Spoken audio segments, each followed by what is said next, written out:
नमस्कार, खबर समय जगत में आपका स्वागत है। मैं हूं आपके साथ अंकिता और आइए अब खबरें देखते हैं विस्तार से। भोपाल सीलिंग की जमीनों को बेचने का खेल लगातार जारी है। पीएमओ में भी शिकायत करने के बाद कोई कार्रवाई नहीं होना कई सवाल खड़े करता है। दरअसल समाज सेवी अस्मत अली ने बताया कि उनके चाचा शौकत अली ने बताया था कि 2005 में उनके दामाद नावेद उर रहमान कुरैशी की हजारों एकड़ जमीन है जो सीलिंग जिसका केस चल रहा है, तुम उसके पार्टनर बन जाओ और पैसा लगाओ। मैंने लाखों रुपए लगाया। 2016 में मेरे चाचा शौकत अली का निधन हो गया। बाद में मुझे पता चला कि नवेद ने कई लोगों के साथ धोखाधड़ी कर रुपए हड़प लिए हैं। ये भी मालूम हुआ है कि नवेद के पिता ने इंग्लैंड में सोना की तलवारें गैर कानूनी तरीके से बेच दी। नवेद के पिता फिर पाकिस्तान चले गए और वहां बैंक लॉकर लेकर पैसा गोल्ड रख दिया। इतना ही नहीं, उन्होंने अपनी बेटी जिबा की शादी भी पाकिस्तान में कर दी। जिबा को पाकिस्तान की नागरिकता भी मिल गई। उसके बावजूद सीलिंग की जमीन शासन ने अपने नाम नहीं की और ये लोगों के नाम जमीन अभी भी बुधनी और सीहोर जिले में चढ़ी हुई है, जिसका ये लोग फायदा उठाकर शासन की जमीन को बेचने का काम कर रहे हैं। जबकि पाकिस्तान की नागरिकता लेने के बाद जीबा का अब अपने यहाँ से कोई लेना देना नहीं है। अस्मत ने कहा कि इसकी शिकायत वह प्रधानमंत्री कार्यालय तक कर चुके हैं।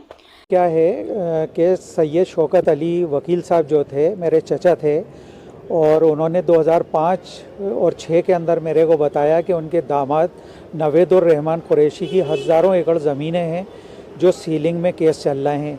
इसमें वो दुबई में रहते हैं, तो तुम पैसा इसमें लगाओ तो मैं तुम्हारा एग्रीमेंट करा देता हूँ। तो मैंने कहा ठीक है। तो उसमें एग्रीमेंट उन्होंने शौकत अली साहब ने बनाए जिसमें 35% का मेरे को शेयर दिया गया, 15% का शेयर वकील साहब का और 50% का नवेद उर रहमान की फैमिली का। तो उसमें मैं कई लाखों रुपए लगाता रहा। उसके बाद 2016 में सैयद शौकत अली साहब की डेथ हो गई। डेथ होने के बाद नवेद से बातचीत होती रही। अभी बीच में 2022 में नवेद का थोड़ा रवैया ठीक नहीं लगा। मैंने उससे मुलाकात की तो वो पूरा बेईमानी पे उतरे हुए हैं। और 2022 में ही उनके फूफीजाद भाई नासिर दुबई से भोपाल आए तो उनके को पता लगा, मेरे से मिले वो कि उनके भी माँ के साथ बेईमानी की है ज़मीनों में। तो उन्होंने मेरे को कई चीज़ें बताई और मैंने मालूमात करी तो मेरे भी होश उड़ गए कि नवेद उर रहमान और उनके वालिद साहब की कई चीज़ें जो पता लगी, जैसे कि उनके वालिद ने इंग्लैंड के अंदर तलवारें लेकर जिसमें सोने के मुट्ठे लगे हुए थे लाकरों में रखी थी और चुपचाप से जो है अपने एक मित्र हैं उनके थ्रू उन्हें बेच दिया। उस संबंध में उनको बीच में नोटिस भी आया था, उसे रफा दफा करा दिया और पाकिस्तान गए। फजल उर रहमान कुरैशी अपने बच्चों को लेके पाकिस्तान चले गए थे। पाकिस्तान में उन्होंने लाकर लिया, वहाँ पर यहाँ का बहुत सारा पैसा गोल्ड सब ले जाके रखा था और अपनी बेटी की शादी पाकिस्तान में कर दी जीबा सुल्तान की, जिसने नेशनलिटी वहीं की ले ली और जो है वापस ये जो है इंडिया आ गए। वहाँ इनको ठीक नहीं लगा तो ये वापस इंडिया आ गए। आने के बाद ये सीलिंग की ज़मीनें और इनके को बचाने में लगे रहे ज़मीनों के अंदर। और ज़मीनें जो हैं इसमें बुधनी रेठी की ज़मीनें इनके नाम से चढ़ी हुई हैं जो सीलिंग में जा चुकी हैं। 483 एकड़ ज़मीन है जिसमें जीबा का नाम जो पाकिस्तान की नेशनलिटी ले चुकी है उसके नाम से भी चढ़ी हुई है, नवेद के नाम से, किश्वर जहाँ के नाम से। मेरे द्वारा इनकी शिकायतें जो है पीएमओ में की गई, कलेक्टर भोपाल को की गई, सीहोर कलेक्टर को, रेठी तहसीलदार को, जिस पर धीरे धीरे कार्रवाइयाँ चल रही हैं और अभी तक शासन के नाम ज़मीनें नहीं चढ़ाई गई हैं। इसी तरह पुलिस में भी इनके खिलाफ जो है जांच चल रही है क्योंकि इन्होंने महाभारत, रामायण जो हज़ारों साल पुरानी थी और हाथ से लिखी हुई फारसी के अंदर, वो सब ले जाके दुबई में बेची हैं।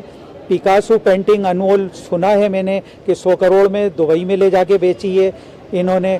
इस तरह से जो है ये सब चीज़ें जो है भोपाल से बगैर परमिशन के चुपचाप से ये जो है गवर्नमेंट की परमिशन लिए बगैर दुबई में ले जाके इन्होंने बेची है और ये सभी के साथ बेईमानी कर रहे हैं। मेरा यही है कि जो ज़मीनें सीलिंग में चली गई हैं और उनको शासन के नाम पे चढ़ाया जाए, जो इनके नाम पे बची हुई हैं उन्हें भी शासन के नाम पे चढ़ाया जाए क्योंकि वो सीलिंग में जा चुकी हैं और ये उसको बेचने की कोशिशें कर रहे हैं और मेरे साथ भी बेईमानी की और मेरा भी पैसा खा गई है।